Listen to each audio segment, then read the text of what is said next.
I'm doing well. I'm doing well. Uh, Awesome. how's your summer? Oh, quite busy actually.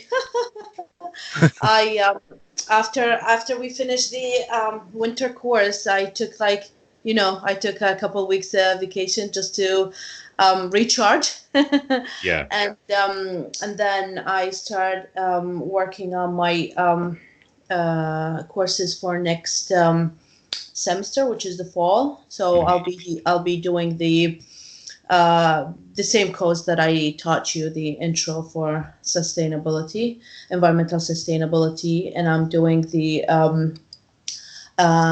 ecological monitoring and the aquatic resources planning and management for Aurelia Yeah. students. So yeah, three courses for the fall. I'll be teaching the thoughts and policy in winter. I Some of the materials has been revised. I sat down with previous professors who taught all these courses. I just want to be on the same page. There is a slight difference going to happen to the thoughts and policy. However, the introduction is completely going to be a different syllabus, like a different component, Hmm. which is fair enough, I guess. Yeah. I mean, there's really not much you can change to an introductory course, right? Yeah. Um, it's it's pretty straightforward for the most part.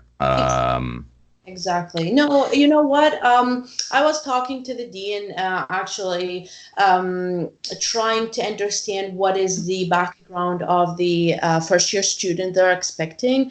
Yeah. And when I went to the orientation for, not the orientation, the open house actually for the next semester, like for the new year, Yeah. I noticed that they were so open. Like they would say, "Oh, we don't you don't have to pass like certain kind of courses to be eligible.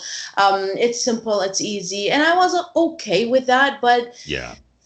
for instance, you have this like variation, like you have students never been introduced to ecology before or like environment before, and Right. with a slight understanding of the environmental system, and you have these advanced students who've been working in the field for like a couple years or a few years. So it is a little bit challenging. I hope the new version of the introduction to the environmental sustainability will set better tone to the whole to the course and the whole program, and I'm looking forward to it. Yeah, yeah, it sounds like it should be good in the Yeah. new year. So, I mean, just for like the listeners out there, just kind of elaborate a little bit on like what exactly that course entails, and just so they have a reference point as to Yeah, you know. sure. So the course will start. Like it has to start with a general information about what is the environment, like what is the most important component of the environment, and how we study these components, how we differentiate between the ecological part of it, the like the living and non-living components of an environment, and how is the relationship between these two components structure our environment, and why we care, like why it's so important right now to understand what is the like the most important relations between the non-living and living component, and how does that affect our future with Hmm. all with all the problems that anthropogenic activities has impact on the and on nature. And then we're gonna go through like the pollutants, especially like the man-made, the human pollutants, and from where it comes, and what types are they, and how they get into like a direct or indirect contact with our environment. We'll talk a little bit about the global biogeochemistry, and you know pollutants sometimes impact our environment significantly, and sometimes the environment has the ability to deal with them, either like recycle these pollutants or get rid of it. and somehow. Then we're going to talk about a little bit about the water cycle and how pollutants and air pollution, how pollutants can move nationally and internationally, like globally, like how one point of a huge pollutant can be sourced out of a region. Right. And at the end, we're going to have like a little bit touch of human health and how the bad environment can impact the human health, and how is the energy can be impacted by all these like whatever we do, like whatever we do to harm our environment, how that's going to impact us energy wise and health wise. And examples for each of these component will touch base on some examples, like either locally or nationally or internationally, because as you know, the main concept of us to know or understand the environment is to understand how it's transported internationally. So sometimes other countries has an issue, it impact either directly or indirectly other countries, and we have to be aware of that. So this is basically what is for the introduction. For the water, the aquatic resources management and planning. This is a very like a high level, a third, I think, third or and fourth year student course. It's specific to the water, like most of our aquatic resources. Like we talk about vegetation, we talk about fisheries, we talk about a lot of forest in wildlife.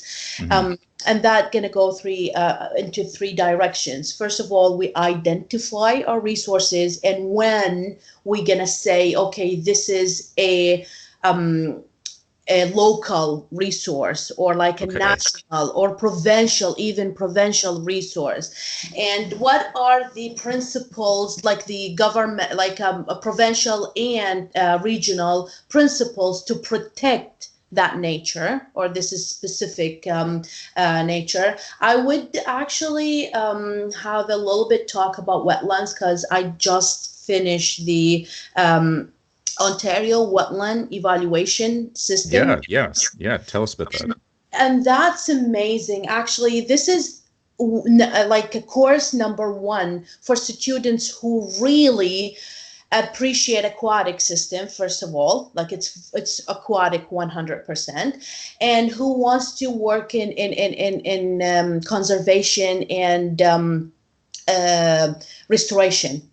So it's my number one recommend that student, after they graduate, or if they do have any interest in aquatic system, they should take that course. What's the course the called? course starts with the identifying wetlands, like the first main structure. How you gonna say this is I'm in a wetland, or I'm not in a wetland. They teach us like intensive principles on boundaries. So first of all, you're gonna have like this air photo map. It shows vegetation, and from the difference in vegetation cover, you can draw your boundary. Then after that, you would set points on ground, okay, to visit the field, and you say, okay, the assumption I made either is correct or is like slightly off. So you correct your boundaries, and it needs skills, to be honest with you. It needs people who have vegetation skill, at least like a general vegetation skills. It needs people who understand geology a little bit, because we're dealing with soils, and differentiate between the organic and mineral soils. Right. And also it needs people who have sense with soil and hydrology, most of the water, and photo, like GIS. If you have any experience with GIS, that would be like bonus, like really, really good bonus to understand your boundaries and you understand your system. the good thing that I learned actually that I didn't know before, which is like in Ontario, there is southern regulation and northern regulation for evaluating wetlands. We pay more attention to wetlands in the south more than the north because in the south there is less wetlands and regarding the size, so for instance, to evaluate a wetlands to be an MNR under the MNR regulation and protection system, it has to be half a hectare, like half a hectare or greater than half a hectare. However, in the south, if you have a certain justification to include a wetland that is less than half a hectare, it will go through, the evaluation system, and you will be able to protect it under the MNR regulation. And that because wetlands in the south is rare and they really need to protect every inch possibly presence in the south. In the north, there's tons of them. We visited 3 wetland complex. And by saying wetland complex, what's a wetland complex? Exactly. So wetland complex is a one giant different wetland systems, like different wetlands, like wetlands are there's swamps, marsh, fen, bog, and they include the open water marshes.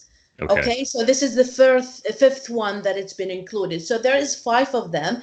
So if you have more than 2 of these marshes within the catchment, the water catchment area that you're studying, it could be it would be a water complex, and each wetland has to be within 750 meter in distance between each other.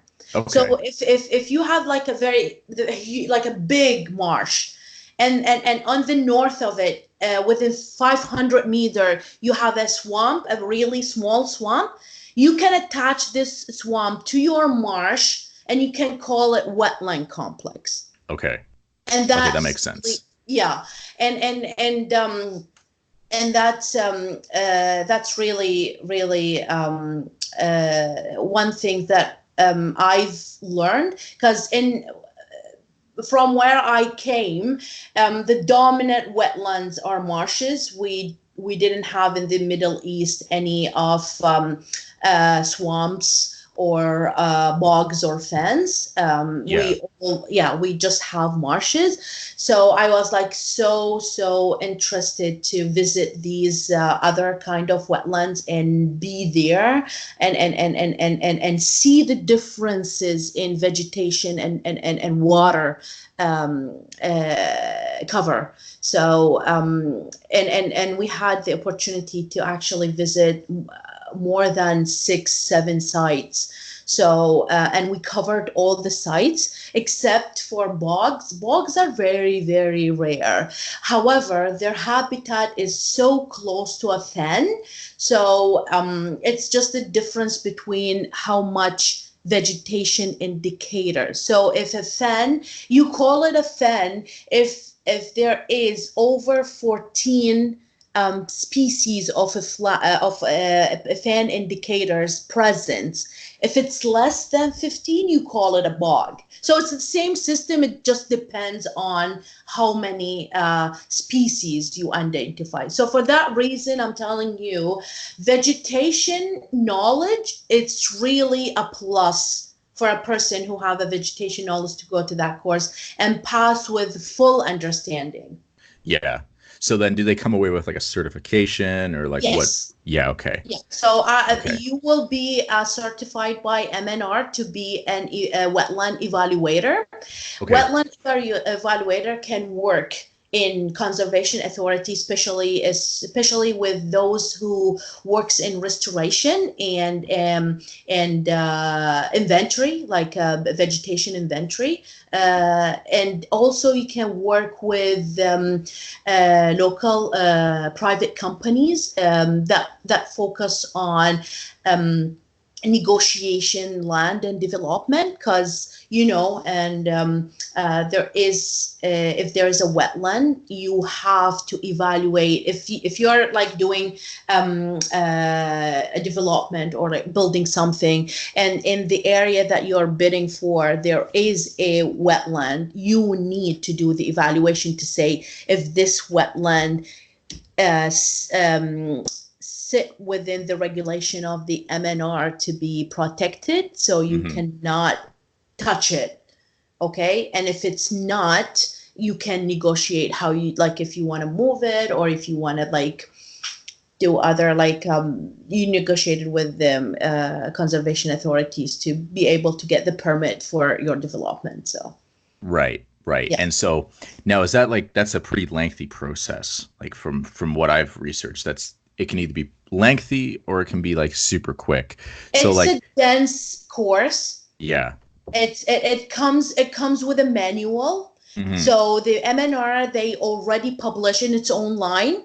You can go and look at it. It has all the four components, like significantly they're focusing on vegetation and hydrology, and it's very well described in the manual, and the manual also teach you how to do the evaluation. So my idea why I took that course, I've been trained on this course when I was like doing my master. So I took Yeah. that course as a general university course, but I wasn't certified. So when we teach it at university, Hmm. students will have the knowledge how to do the evaluation, but they're not certified to go to the field and do it and be recognized. Right. Okay. So the certificates gives you a number, and that number associate with your name.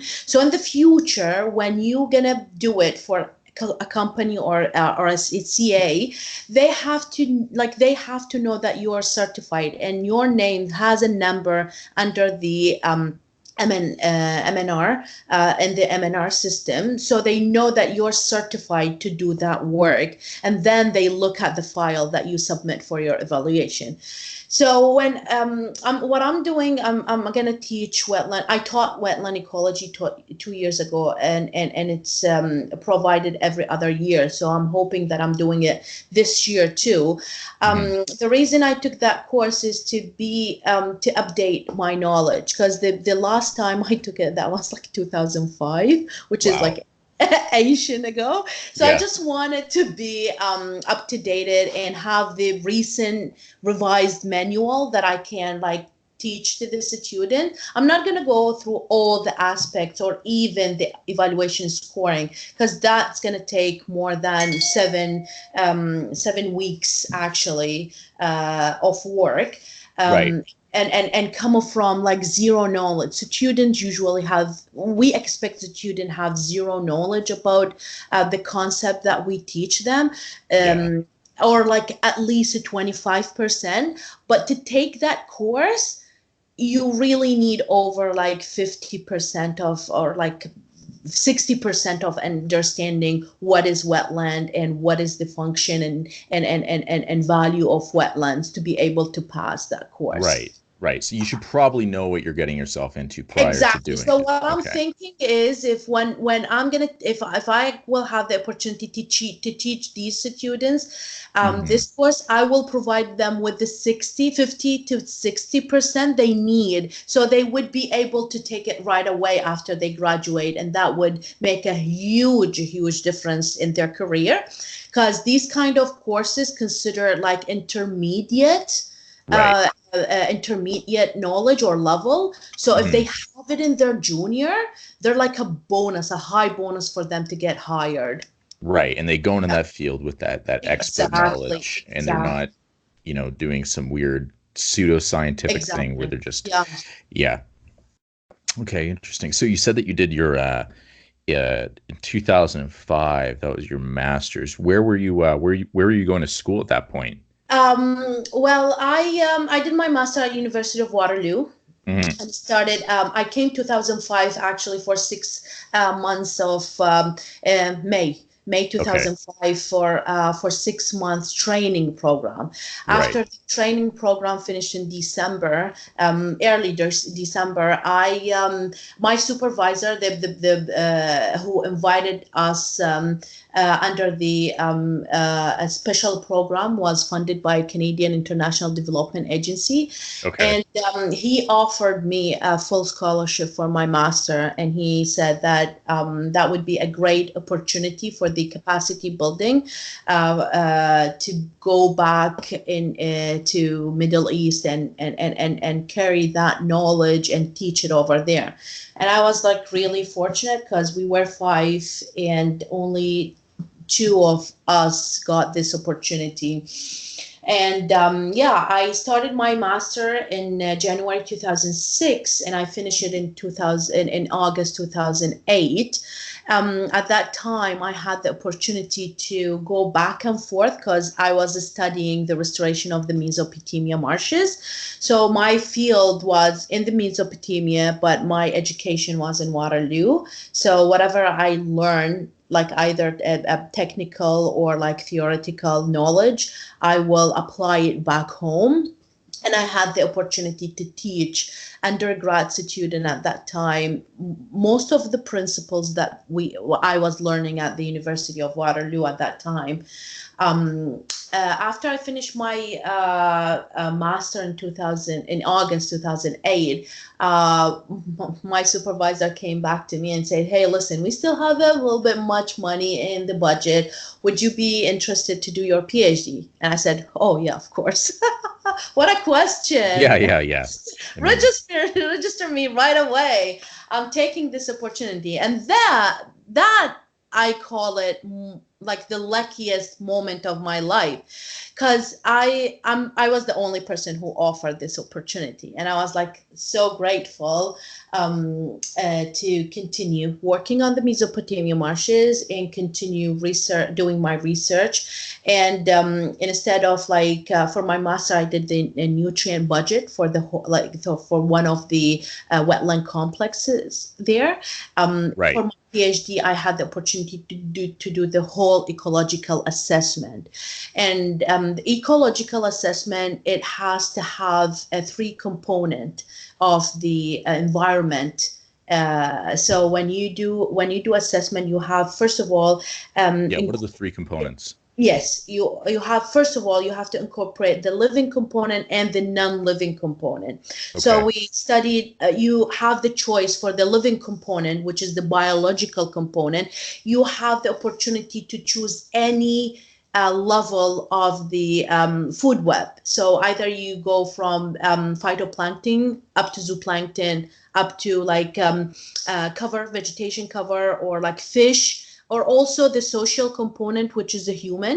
You can Hmm. include that. So I chose the phytoplankton component for my biological assessment.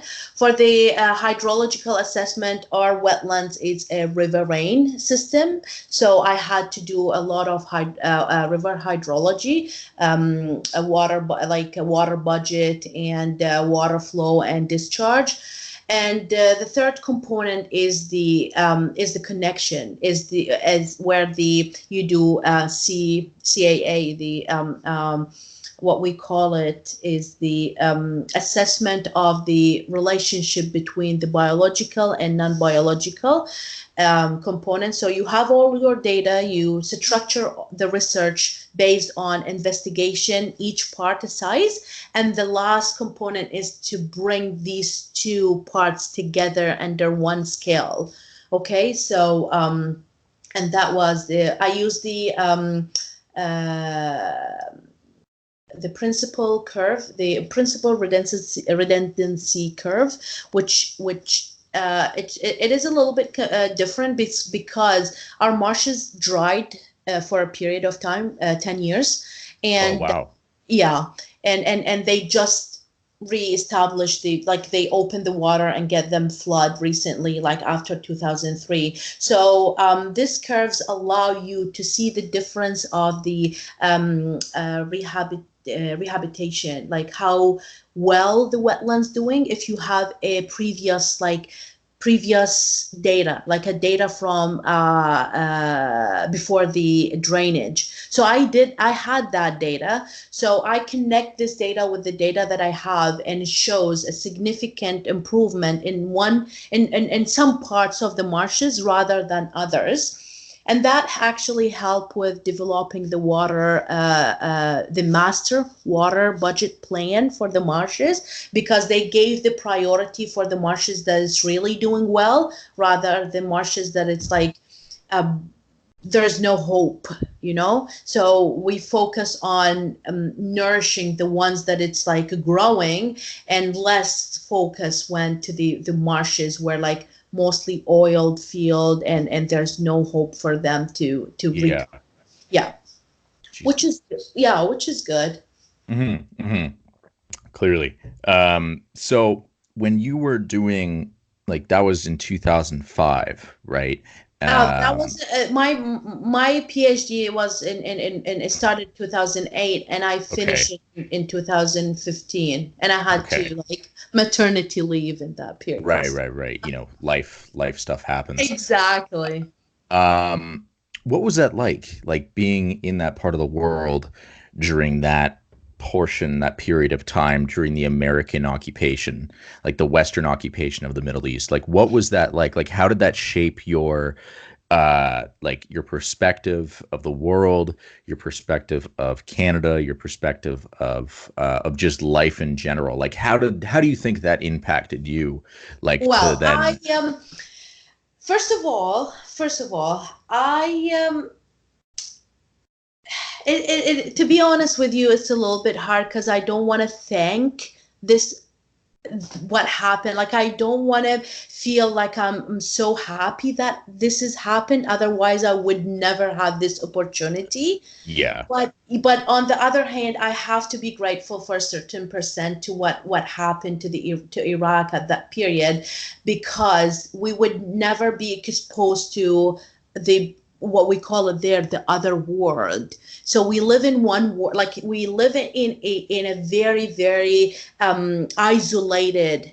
We used to, like Iraq before 2003 was so isolated. Yeah, We it was didn't like a have cell vacuum, right? phones. We didn't have cell phones. We didn't have internet. We don't know what's going on the other part of the world. We have no connection Hmm. whatsoever. After 2003, everything was possible. Everything was like with a pinch of like a click.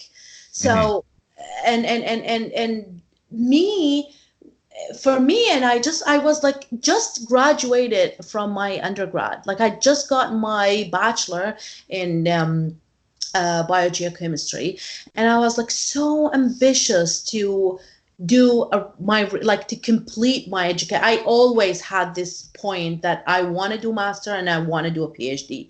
I Hmm. That was my goal since I graduated from elementary school. So Right. that was my path. But I was like through that path, I was like a little bit struggling because older I go, like it seems harder for me, because in the beginning when you have like a whole, like when you have a target, you don't Yeah. think how you gonna make it as much as how much it means to you. But Right. when I passed my high school, I was like, and started my like my university, I was like, oh, I start giving doubts. Oh, I know my parents doesn't have that much money to send me away, and I wouldn't be able to get a scholarship because like I'm coming from a country that forbidden from getting any visas to any kind of country. So At that point in time, I especially. start giving doubts, actually, to be honest with you. Okay. But Interesting. what happens in 2003, it's open everything, opens everything. And because I was the only, not only, I had, I was one of the few were interested in environment in my, within my college. Right. So everyone wanted to be microbiologists just because you have more opportunity to be involved in the medicine sector, and being in the medicine sector or like the health sector pays more, and you're gonna be rich soon. So everyone was like, oh, I'm going to finish and I'm going to specialize in microbiology. I'm going to open a new lab, like a lab, and start working in the lab and do health, uh,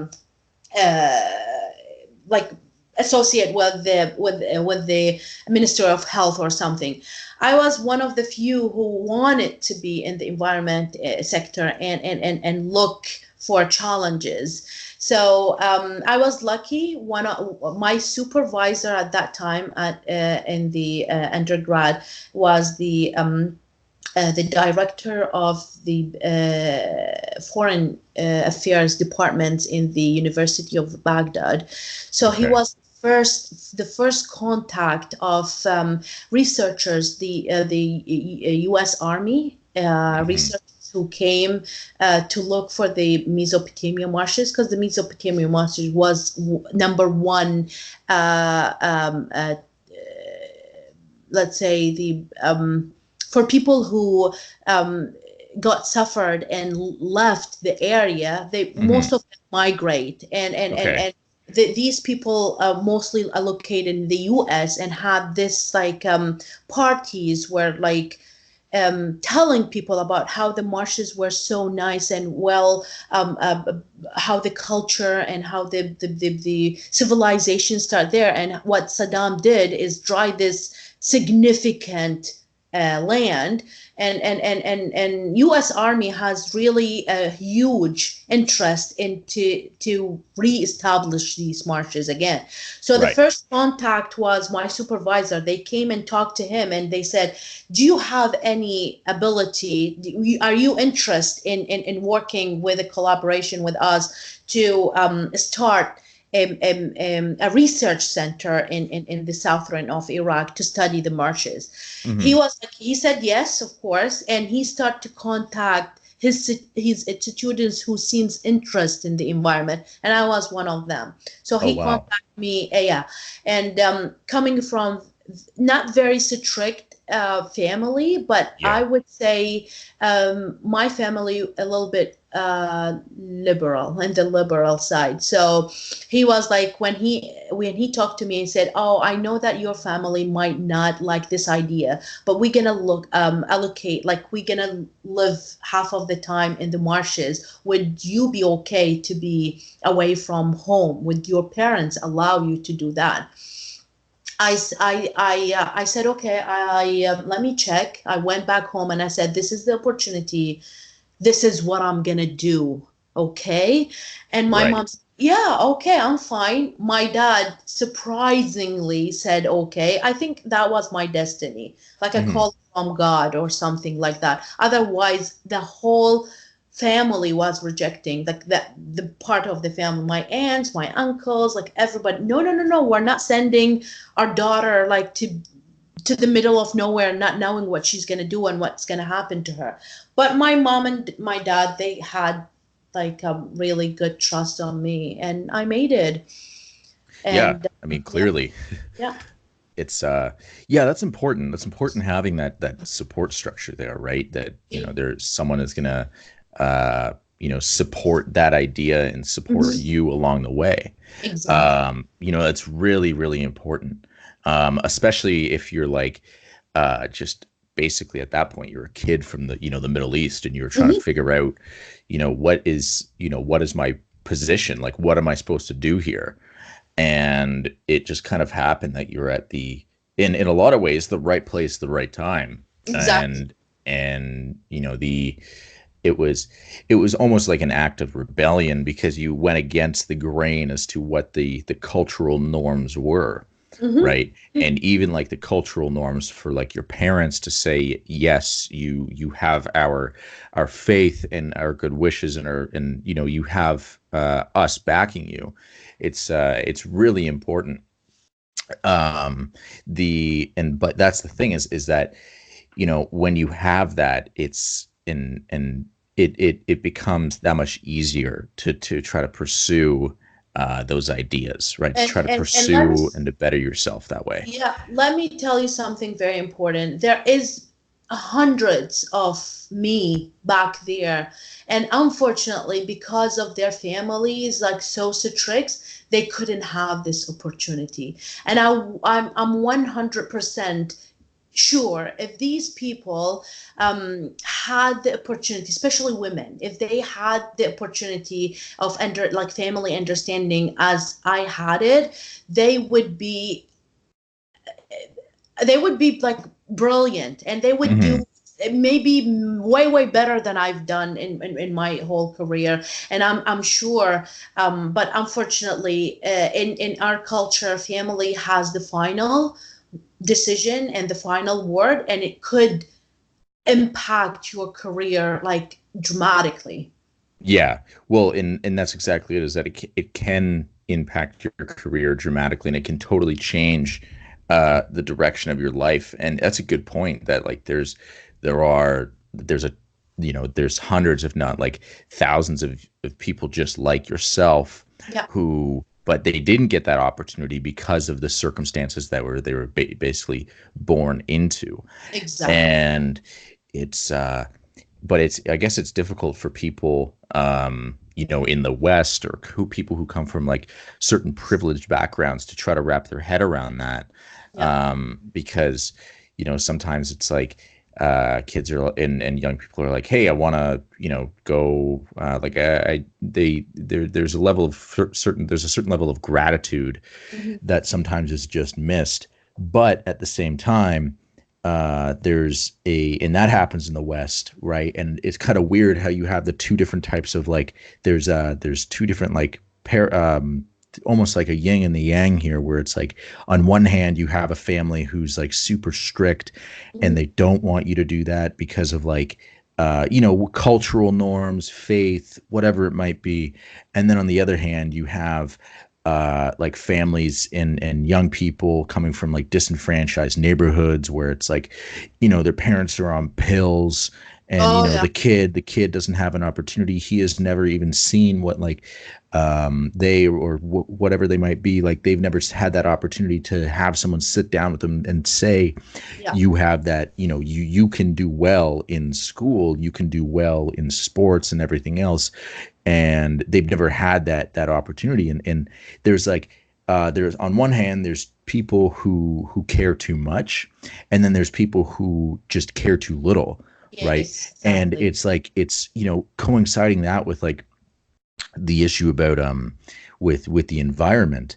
I think that's another thing, is that we have certain groups of people who don't care enough, and groups of people who care too much. Exactly. And I think those the polarization that we see in our culture, both politically and socially, but also just the polarization um, overall that we've been experiencing, especially even in like universities, Mhm. um, it becomes more and more apparent. And I think it's really important to talk about that, because Yeah. to debunk these sort of issues surrounding the environmental, the field of the environment, meaning that like, you know it's not all about the scary word of today, climate change, right? It's not all about climate change. It's about Yeah. figuring out and allocating certain resources to certain people, and figuring out how many resources we have, and what it's all about, and how we can manage this. Because there's a really good chance, just like with the kid, with the family who doesn't give a fuck, it can go haywire, right? Yeah. The system can just go off the rails. And we've seen that in certain countries where the industries that are there, and the companies that are there, they just don't care, They don't right? care. They Yeah. pollute everything. And Mhm. and then on the other hand, you have certain countries that are carbon neutral, Mhm. right? Or certain countries that are doing their part, but they aren't recognized. Like, I think it's the Bhutan, I think it's called. Yeah, Bhutan. It's Mhm. like that. It's part of it's like a Buddhist king. I was reading up about this in like a National Geographic book, but it's a Buddhist kingdom. And what it is, it's like it's a small country located in the Himalayas, Mhm. and they're a carbon neutral, they're a carbon positive country. Yeah. Well, meaning carbon negative. But so they're emitting, they're helping sort of turn back the issue of greenhouse gases in that area, and that's a Exactly. really cool thing. Yeah.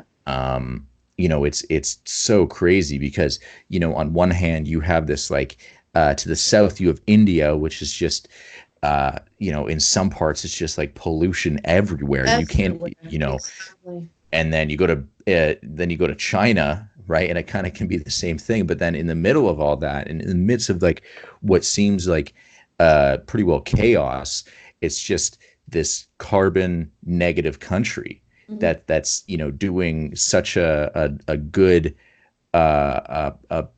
it's such a unique place that sometimes it just I know I'm going off, but sometimes these places just don't get the attention that they deserve. No, you're You on right. one Yeah. hand, Yeah. you know, it's it's so bizarre, that we have this increasing polarization, and See, I think it's yeah. I think it's difficult sometimes when you have like people in positions, like, like if they're a professor and they have a different opinion as to the um what the predominant uh, ideological ideological philosophy is of a university, Yeah. right? So that goes into everything, where like then eventually it comes full circle where the students then it's not even an issue of postmodernism or let's say Marxism, let's say, Hmm. or a victim culture, or whatever you have it, because if you were to ask any of those students what postmodernism is, no one has really any idea what postmodernism is. It's Hmm. rather it's just the fact that because they're inside of this environment where it breeds this sort of echo chamber mentality, and that in that you have, because you're surrounded by people who want to do better and who want to have this ego, because some of it is an ego thing, right? Exactly. Where you have certain people who believe certain things and you can't tell them otherwise, because then you're mansplaining, or you're part of the patriarchy, and you're destroying this culture. And it's like, well, what if you're just trying to explain something and try to see it from their perspective, and you're giving your perspective to them, and it's just kind of like a free exchange of ideas, right? Yeah. And you have to be so careful now, especially in universities or even in University, workplaces. exactly. Yeah. You can't say anything Hmm. that might be in the least bit sort of thought provoking, Hmm. that risks offending someone. And I think Exactly. that's like kind of dangerous, right? Like, It's have not you only experienced that? dangerous. Yeah, it's not only dangerous. It's actually it doesn't give you the doesn't give you the, as a professor you should be like a, not a leader, but like like somehow an inspire like figure to the students. Like you need to share what you believe. And sometimes like I feel like if you, if even like me coming from different culture and I'm trying to give some ideas or give some thoughts that I've learned because I came from different culture to to a completely like a, from culture to a completely different culture. I try to like find a link and try to drag my students vision to see what I'm seeing. It's a little bit hard, and some of them they're like rejecting this kind of like opinion so hard. Like you have, as a professor, you have to defend your opinion. This is not, it's not right for me. Like I have the right to say what I believe, and you as a student have the right to like look and investigate, agree or disagree, correct? Right, right, But exactly. I don't see that, like I don't see that much open-minded student around these days. As much as on the other hand, to be honest with you, if when I go back to Iraq, when I used to teach like back and forth, in the Middle East or these like very very conservative cultures, they Yeah. accept whatever you said to, you say to them. They Mm. just like accept it, and they sometimes frustrating me. I say, hey, listen, what if I'm saying something wrong? What if I'm like taking it too much, or like being so aggressive on one part and so keen about the other one? You have to build your own opinion. You have to Yes. listen to me, you have to listen to X, you have to listen to Y, and then you combine everything and you have your own, that it could be a slightly from me, slightly from X, completely different than Y, like this kind of thing. And this is how we build our knowledge, and especially to the environment, like to help the environment. We have to have this.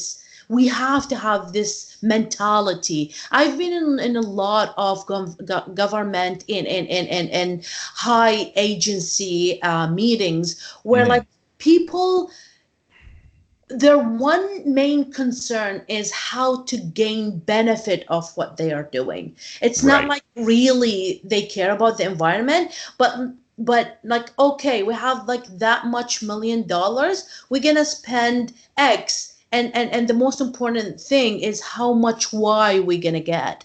Right. Right. Seriously? Um, Now you work for the UN, correct?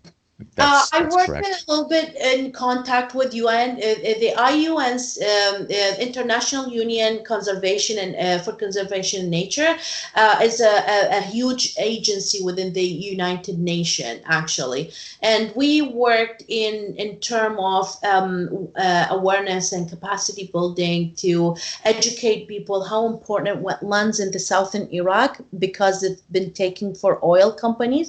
So oil companies has no strict regulation to not destroy wetlands, and that unfortunately given to them, like, credited by our government, which I think our government is like zero environment intention, has zero environment intention, Hmm.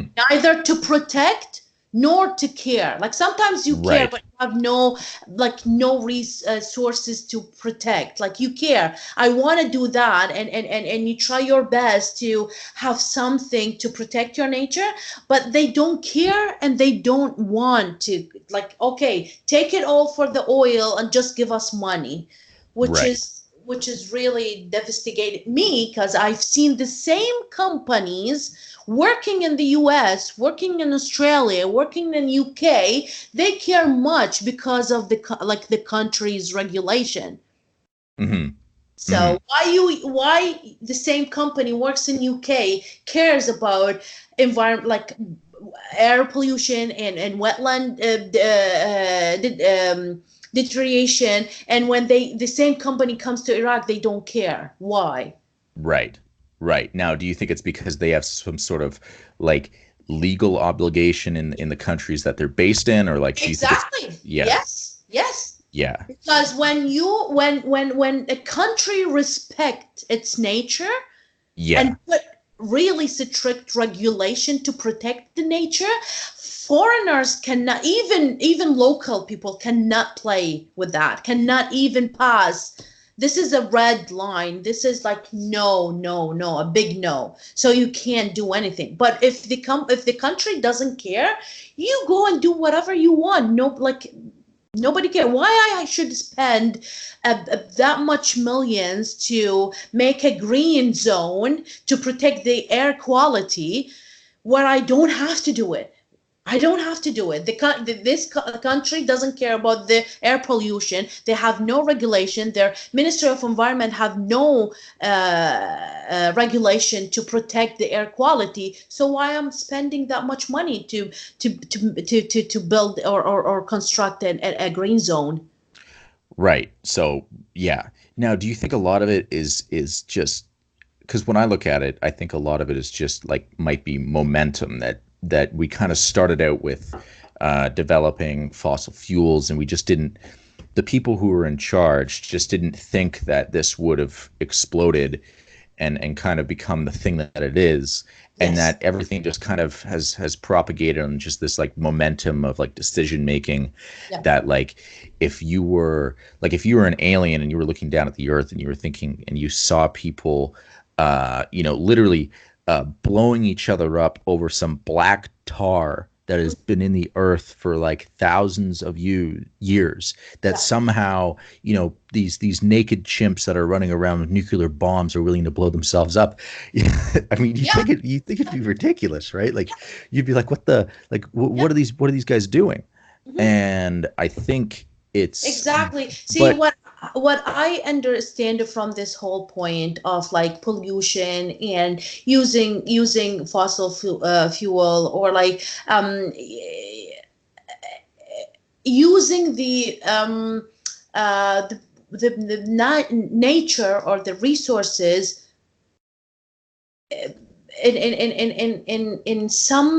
in some part they're good, it helped, but unfortunately the development of technology took us way far from being able to look back and look what we've done. Like, for example, if I noticed like a lot of people talk about how plastic invaded our nature and our environment and how bad it is. But plastic made a huge revolution to change the whole structure of economic communities in a Yeah. good way. But unfortunately, abusing the use of this concept or this like component is just make it so worse right now that it's on top of our hand to solve it, or like to even think about how we're gonna get rid of it. Correct? Like, for example, you know that Aurelia campus, Lakehead Aurelia campus, is gonna be water plastic bottles free. wow. Correct? Yeah. Good. Good. This And it this should, is amazing. yeah, and it This is should be. amazing. Regulation of like, no, educate people what is the difference between easy life and lazy life is Yeah. so important. This is what I call it. Easy life is to use whatever nature gives you to make your life easy, to make Yeah. it and this is where technology came from, is to make your life easy. How, and on other hand, now technology is making us lazy. And instead Hmm. of planning my grocery trip to have five paper bags, or like reusable bags to go and do Hmm. my grocery, I become so lazy. I go to the grocery and I use a plastic bags and then I throw it. Right. Right. This There's, is you know, lazy. they don't reuse it or Exactly. anything. Yeah. It And instead becomes of a, having my plastic, my reusable plastic bottle and fill it in the campus and drink water, I'm using like this not reusable, usable plastic bottles, and this is lazy. This is the hmm. difference between make it easy and lazy, and Right. that point got us to this huge mass. If you Okay, so if you collect all the, for example, if you go to the ocean and collect all these plastic components in the ocean, what is the majority? What do you think the majority of these plastic components? Um, I don't know. I don't know. To be honest with you, I have no idea. Um, Bottles, bottles, yeah. bottles, A and lot of plastic bags. micro, yeah. Yeah, Yeah, plastic bags is a big one. You plastic know. bags and bottles. And these two things are very easy to be regulated by the government, to be not to be used. Yeah. I mean, just in the same way as we tell people not if to. you take if you take your plastic bottle for like in your a picnic or your Hmm. beach trip, okay, and take it back with you home, you won't Hmm. throw it. You would never throw it. If you collect your stuff in a plastic in reusable bags, grocery bags, or a plastic box, paper boxes or something, you would carry that back home with you. Or even if you throw the paper, that will be degraded like easily. But the Right. reason that people being lazy, they're using these things and they're throwing it away, and somehow it's end up in the environment and staying in the environment these million years, and we're stuck with that. And now how difficult to clean the ocean or any other side that it's accumulated with this huge unnecessary plastic use. Yeah.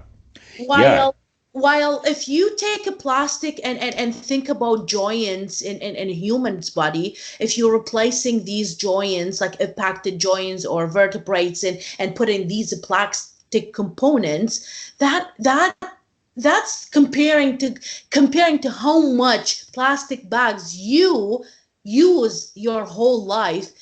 There is no ratio. Like there's the ratio is so unbelievable. Like if you have a small part in your, like stay in your body, plastic, that it could be buried with you after you pass away, it's okay. But tell me how much plastic bags that you gonna use in your whole life, and that's gonna stay in the system. Right. And so it's kind of crazy. It's really mind blowing to think about the amount of like pollution and just the amount of like just bullshit that people and I think that's a good point, is that like, I think it's a great point to end off with, because it's like, when you take care of your environment and when you start to take care of like that specific thing, and especially like what's around you, you begin to take care of your mind and things begin to clarify. Right. Exactly. And it's a really, really important thing for people to realize. And that, it's, and I was thinking about that the other day, about just like with the amount of like interactions that people get online, and they rile each other up, and that it's like, if eventually we're going to even start looking at like the amount of pollution and the amount of media pollution that we see every day, of just like of negative negative stuff online, that just like when you expose yourself to that, it's almost like exposing yourself to this toxin, this like sludge monster that's just there, that's just that's always lingering. And the other thing that I think the problem is that it's like, it's an issue of out of sight, out of mind, right? Where people they throw away, they chuck their garbage outside their car window, and they don't have to think about it again. And whether and the reason why is because they don't feel it, right? But if you felt that, if you were a human being, and every time someone threw out like a bag of garbage into the ocean, that next thing you know, a dolphin or a whale eats this garbage, and you were to feel that, it'd be a totally different scenario, right? And but yeah, I think that's a good point to end off with. I just want to thank you for doing this podcast. And is there any way for people that hopefully listen, that are out there, that can reach you? Do you have a website, blog, anything, email? Is there any way for people to like get in contact with you if they have any questions? Yeah, of course. Thank you so much for having me, actually, and thank you for bringing all these important aspects into the people who would listen, who at least if they just try to understand how to use things and not abuse, like using the stuff that it might harm the environment. As you know, I always give my full contact to everybody interested to talk or share or even seek an advice. My name is AlMaarofi. I teach at Lakehead University. My email is I don't know, do I have to say it? No, I'll put it up. You can put my phone number and my email, and I will be so happy to share more information or give an advice to a junior people who are interested to learn a little bit about their environment and think about how share the awareness at least. Yeah. Absolutely. But yeah, I guess that's pretty well it. Thank you so much for doing this. I greatly appreciate it. I'll email you the video, the podcast, and then we'll kind of go from there, and I'll see you in the fall. Wonderful. Yeah, I'll see you then. Take care, dear. Take care. Bye-bye.